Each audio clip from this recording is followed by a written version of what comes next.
Episode 17 is The Nice Guy. In this episode, while Sylvia refuels their orbital supply on a hot day at the slowest gas pump ever, she has Wander go inside and buy her a soda, but Wander's compulsion to help keeps getting him sidetracked.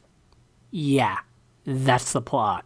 So going by that, you would expect this episode to be a snooze fest, right? I mean, why don't they just have an episode where Wander makes breakfast? Oh wait! Nah, that's not fair. The breakfast has a gimmick that makes it unique to every other ep. While this episode isn't as boring as it sounds, it's also not as exciting as it could have been. No space adventures or stopping bad guys or anything. This isn't a slice of life cartoon here, so not terrible, but not amazing. Whoa, 3 suns all close to each other like that should have turned that planet into a smoldering lump of coal by now. This might take a while. Not really, just get enough juice to orbital to another gas station. Also, there's a much more traditional and not comically misleading pump right next to you. Maybe you should have started with that one. Never hurts to help. 17 episodes in, and he finally says that. Anyone remember the game Centipede? Did you know I had a PS1 remake? I had it as a kid, and it was bizarre and rather obscure for something based off such an iconic game.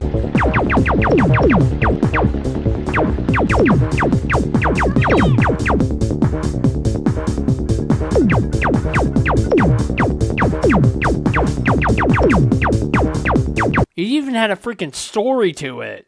Mid-grain industrial rocket fuel supplement, not for consumption! Why would you stock that among the drinks? That's how you get a lawsuit on your hands. Also, a nice touch is that the fuel doesn't randomly appear. When Wander first grabs the green drink, you can see it on the lower shelf. Fizzy, but not refreshing or totally blurb.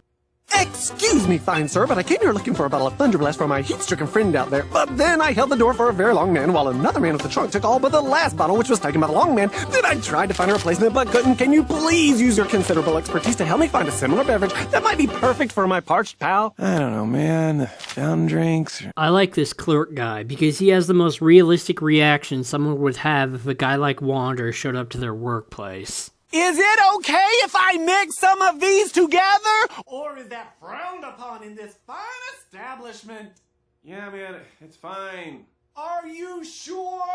Don't make a special exception for me. Wander, just go for it. Don't be such an adorable conformist puppet of the establishment.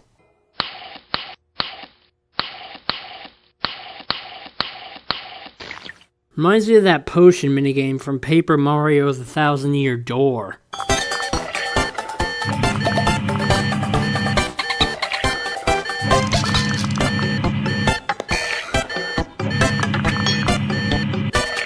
That's a fine approximation of Thunderblast, if I do say so myself. Not as fine as that top-heavy surfer dude on the poster. Looks like Emperor Awesome's cousin. It's also not as fine as where you got that linen straw. And are those hot dogs? Just kind of sitting there out in the open like that? So, who do we got ahead of you, Wander?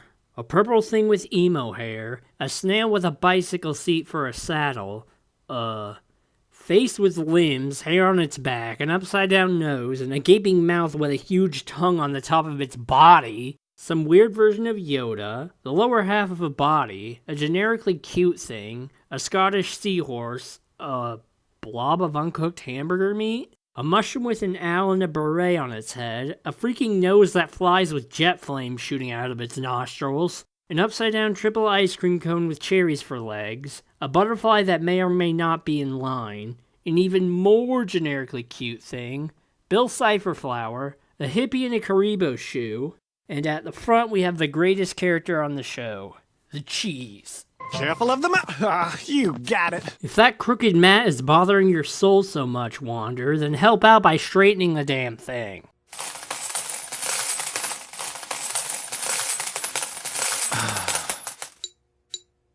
Seriously, Wander? You're gonna pull that shit on this guy? You're lucky he's not an old man. 198. 199.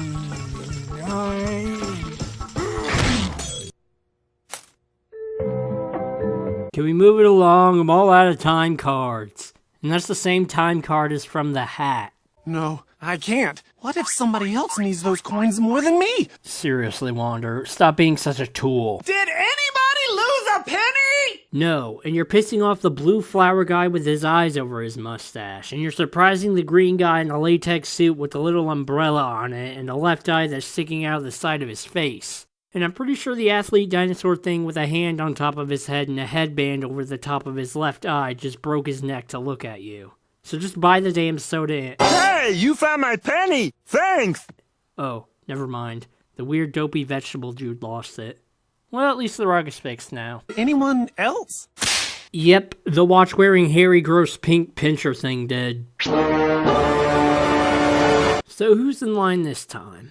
A teal hammerhead shark thing in a trench coat and boots, a one-eyed robot banana, a pink mushroom thing in high heel boots, a freaking sentient front part of a motorcycle with a floating eyeball headlight and really long legs, a three-eyed red car engine thing in really big pants, a blob with a tie who hates life, a sentient purse covered in eyes, or maybe that's just the purse of the green hot air balloon shaped three-eyed slime thing, a three-legged mushroom because I guess fungi are regular customers here, a unicorn moped with huge lips, a watchdog lava lamp, and at the front of the line's a blue-spotted dude with shades and a giant ice pack on.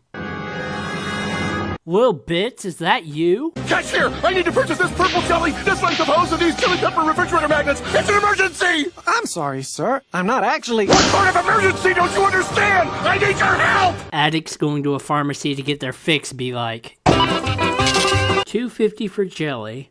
Alright. $4.75 for chili pepper magnets? Are you shitting me? $3.75 for a hose. That's pretty good, actually. But you're telling me that the most expensive item this guy bought are some magnets? What kind of economy is this?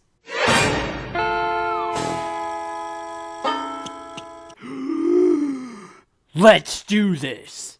The love child of Sully from Monsters, Inc. and that monster with the tentacles who slipped on a soccer ball and fell in some jacks at the start of the film. Chowder's midget descendant who killed Schnitzel and is hiding his body under his hat. A green peanut in a bowler hat. An old man Chinese dragon on a rascal. Chowder's grandma in a flower wig. A mysterious hooded individual. Assuming it's not just a sentient hood with a mouth. The missing link between Watch Dogs and that giant eyeball from My Life as a Teenage Robot. A cool little dude standing on his skateboard while waiting for some reason. A rollerblader who is missing a wheel on one of her rollerblades whose arms are attached to the sides of her hair. A classy as hell mustache. A green gluckin with an eye stalk and a huge schnoz. A flower snowman. What is that? A sentient lump of coal? Did you get that way from the Three Sons? An orange Gromflemite who purchased enough stuff to need a shopping cart. Assuming that's not just a sentient shopping cart. A cross between a Spike from Mario, Sully again, and Monster from Robot and Monster that is also a genie. An orange Bill Cipher Christmas tree. A light bulb spider. A Christmas tree made of blue fire with 2 eyeballs. A Denpa man in a hazmat suit. Some one-eyed green guy. An onion-headed closed umbrella purple jellyfish thing. And last is a Black Ops spy. The most important thing is all 3 of these lines had completely different creatures in them. They could have just used the same creatures and or recolored them, but no, they came up with a different design for each. That is how much passion and heart was put into the show. I know what's gonna happen.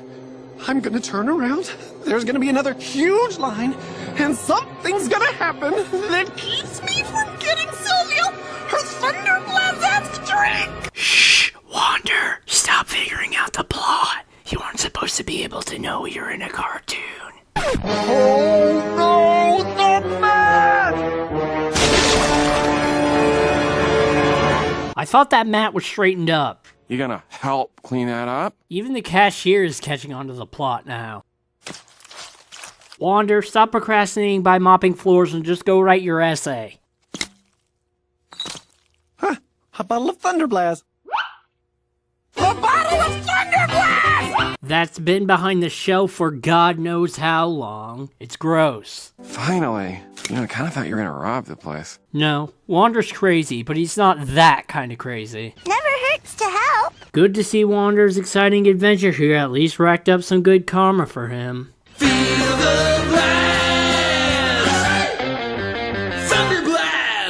Cold beer, hot wings, Wranglers, skull rings, get just what you see. Oh, by the way, we have like 5 more hours left on this thing. Really? Great! Cause I've got a mat to nail down! Why the hell would you need to nail a mat down? Just straighten the damn thing. That's it. Episode 18 is the Timebomb. In this episode, Wander and Sylvia enter a race, but Sylvia's got a competitive side like a raging beast waiting to be unleashed. I really enjoy this episode. It's another one of those eps that illustrate Wander and Sylvia's dynamic. So many times throughout the show, Sylvia has to keep Wander out of danger, but this time, it's reversed. Also, the racetrack just screams Rainbow Road to me. Well, it took some doing, but Sylvia the Zbornak, I'm about to make one of your biggest dreams come true! And that's how the episode begins. Talk about abrupt. Once a year, the planets of this galaxy align to form the deadliest racecourse in the universe. First off, major threat, is that you? Second off, I thought the alignment was once 1,000 years and awoke into genie thing. Third off, how do planets aligning just happen to form a racetrack with airstrip lights and an arrow pattern? Only the bravest racers dare face. Alright, let's see who our orange and blue heroes are up against. Another Chowder variant riding a space whale that may or may not be where Emperor Awesome descended from. That two-headed magician guy from Monsters University riding a gigantic bulldog that seems to have its harness just strapped to the seat. A lump of butterscotch pudding on top of a giant roller skate. Don't know how the hell he expects to move on that thing. A baby Yoshi riding an Ouroboros. Some generic lime thing on a turtle? Seriously? Why'd you even bother entering this damn race if you're going to ride on a turtle? A Pikmin on a lizard. Nice. Very nice. I dig it. What the fuck is that? A red thing with a meatball head wearing a wing cap from Super Mario 64? Anyway, he's riding a crested chicken wearing a tie. Nice. There's Mr. Peabody riding a doghouse with a bunch of mismatched eyes and crab pinchers for legs. That is nuts. Also on the far right, you can see a pink Locky 2. I knew you'd like it, because I remember you telling me that back in the day, you used to race in the Galactic Conjunction 6000! Did she also tell you that back in the day she was a bounty hunter that used to be partners with a criminal? That's not what I mean. I know I'm fast. I know I'm strong. Okay, in the background, is that a living beard with 3 baby birds in it like that episode of Family Guy? And is that a member of the Gangrene Gang on a sentient motorcycle? Look who's back in the race this year, Stock. Wow, okay, I don't have insectophobia or anything. In fact, I think bugs are cool, but that thing needs to be squashed. It's like a spider crossed with a mosquito crossed with a testicle. And why is he wheeling around a trash can? Oh, Grop, it's Bendy. He's living in a trash can now? Good, that's where characters like him belong. Harvax, nice to see you. How have you been? What's up with this show and its gross, fleshy background, or I guess in this case, foreground characters? And is that purple thing's face hanging from his uvula? Roger the clockmaker, because he used to make clocks. No! What she said, Wander. And Roger would come up with a much better character name for his clockmaker persona than that. Ew, what is that thing? It looks like a condom-covered dong with stick legs. With a Noid riding inside of it. First, her eyes go red. Then her comb stands up all pointy-like. Then the veins pop out of her neck, and she starts foaming at the mouth. Oh, so it's like one of those evil anime anger transformation things, right? Those really cool things that have the lesson about controlling your anger? Except that lesson falls apart since if that character didn't get pissed and transform in the first place, they would probably be dead. Then just when she's had enough, boom! Eat your heart out, Frogger. That's when she loses. Okay, I think maybe Starvac was like a pond skater thing, but then you see all the other racers just slide across the water too. High quality animation, folks. Your butt is mine! Sylvia, you were supposed to jump on the Locky 2. Then he can steal his cloud and just cheat through the entire thing like in a poorly thought out Mario Maker level. Wander Over Yonder, Dimps Edition.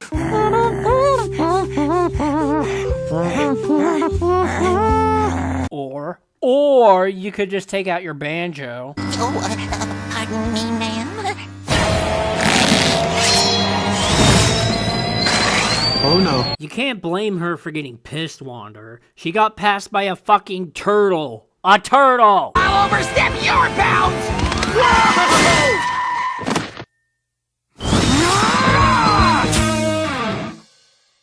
Wow, it is just like an evil anime transformation. It even had the whole cute good guy brings them back to their senses thing. Hey, remember when Dreamscape tried that and it failed miserably because of the high-tier animation and the weird sound quality? Keela, no! What you do now? I've seen you face down a 5-fangled staunchmonger and barely bat an eyelid.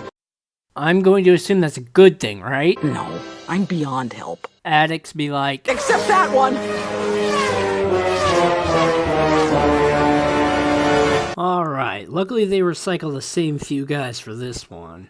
There's a purple tufted hair on a red tuft of hair, a stick figure knight on Eeyore and Daisy the Donkey's kid, a worm they forgot to collar in on a glove, a keyhole bug on Dan Yelling's minion, Doorbell Cypher with a sentient bucket on him, a fish inside that one teardrop imaginary friend Goo created after Mac yelled at her for being annoying, Quizmo from Paper Mario on a purple owl, that sentient bar of soap from Blue's Clues, what was his name, Slippery Soap or Sudsy or something? A ballerina elephant holding a mouse stuck on a hot dog, a fisherman riding a freaking sentient piece of bread with jam legs, a bucktooth mushroom thing with a worm. See? Told you the show loves shroom background characters. Mr. Game & Watch riding a... what the fuck is that? Some kind of weird light bulb thing? A watchdog bird riding a blue version of one of Ice King's penguins. A grain of rice riding a lower half of a body with a swing set for a crotch. A worm on a penguin that has a magnet strapped to its head for some reason. A purple thing that doesn't have a rider. And last but not least, a guy on one of those toy horses on a stick. Oh, this is not good. Not good, not good, not good, not good, not good! Come on, Sylvia. There's no way to fall off that thing anyway. It's like running up a water slide. And since this is Dimps Edition, it'll be filled with speed boosts and automation instead of relying on the player actually doing shit with physics and momentum. Just zone on out to your happy place. Happy place. Marshful Apple Meadow. Ooh, good one. My happy place is a jacuzzi and a helicopter with a massage chair for a pilot seat. Wow, didn't expect Sylvia's happy place to look so strawberry shortcakey. Right, left, jump right, duck left, jump, left, right, down, spin, turn, right, duck, goose. Okay, forget the duck, goose thing for a moment, but at what point in that section of the track was jumping ever necessary?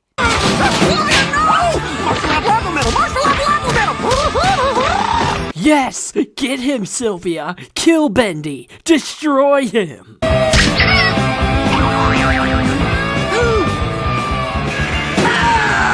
Damn, he created a substitute. Hopefully you don't got leftovers in that trash can. I want to control this. I really do, and I know I can, but not alone. Will you help me? Just gonna address this thing legitimately instead of taking the easy way out with an addict joke, but I am gonna address the subject of addicts because a blue horse is asking a furry orange spoon for help in a space cartoon. That right there, what Sylvia just said, that's a big step for any addict to take. It's not something you can overcome alone because that addictive behavior is going to drive you bonkers. You need a buddy or someone to help you along so it doesn't ruin your life. But if you don't take that first step with recognizing that your addiction is a problem that you want to fix, then you could never hope to overcome it. Once again, spoon, horse, cartoon, in space, real talk. Okay, that is some definite Mario Kart shit right there. Wait, if he could always do that, why did he wait till now Did he want to rub it in Sylvia's face that bad? Is he like Dick Dastardly in Wacky Races, where he's clearly the best racer since he always gets ahead of everyone, but rather than winning legitimately, he has to stop to sabotage everyone? Entering Bowser's Castle territory here, or Melty Molten Galaxy if you will. And Harvax wins by a no! Wait, didn't Lightning McQueen get through a race by doing that? He stuck out his tongue and scored a 3-way tie? Just want to say I love how low res and 2D that crowd looks. Your attention, please! After further review, Harvax and Stock have been disqualified for using a fake proboscis! How did you figure that out exactly? Was there some sort of subtle giveaway, or do you just give the winning body parts on racers the ol' yank?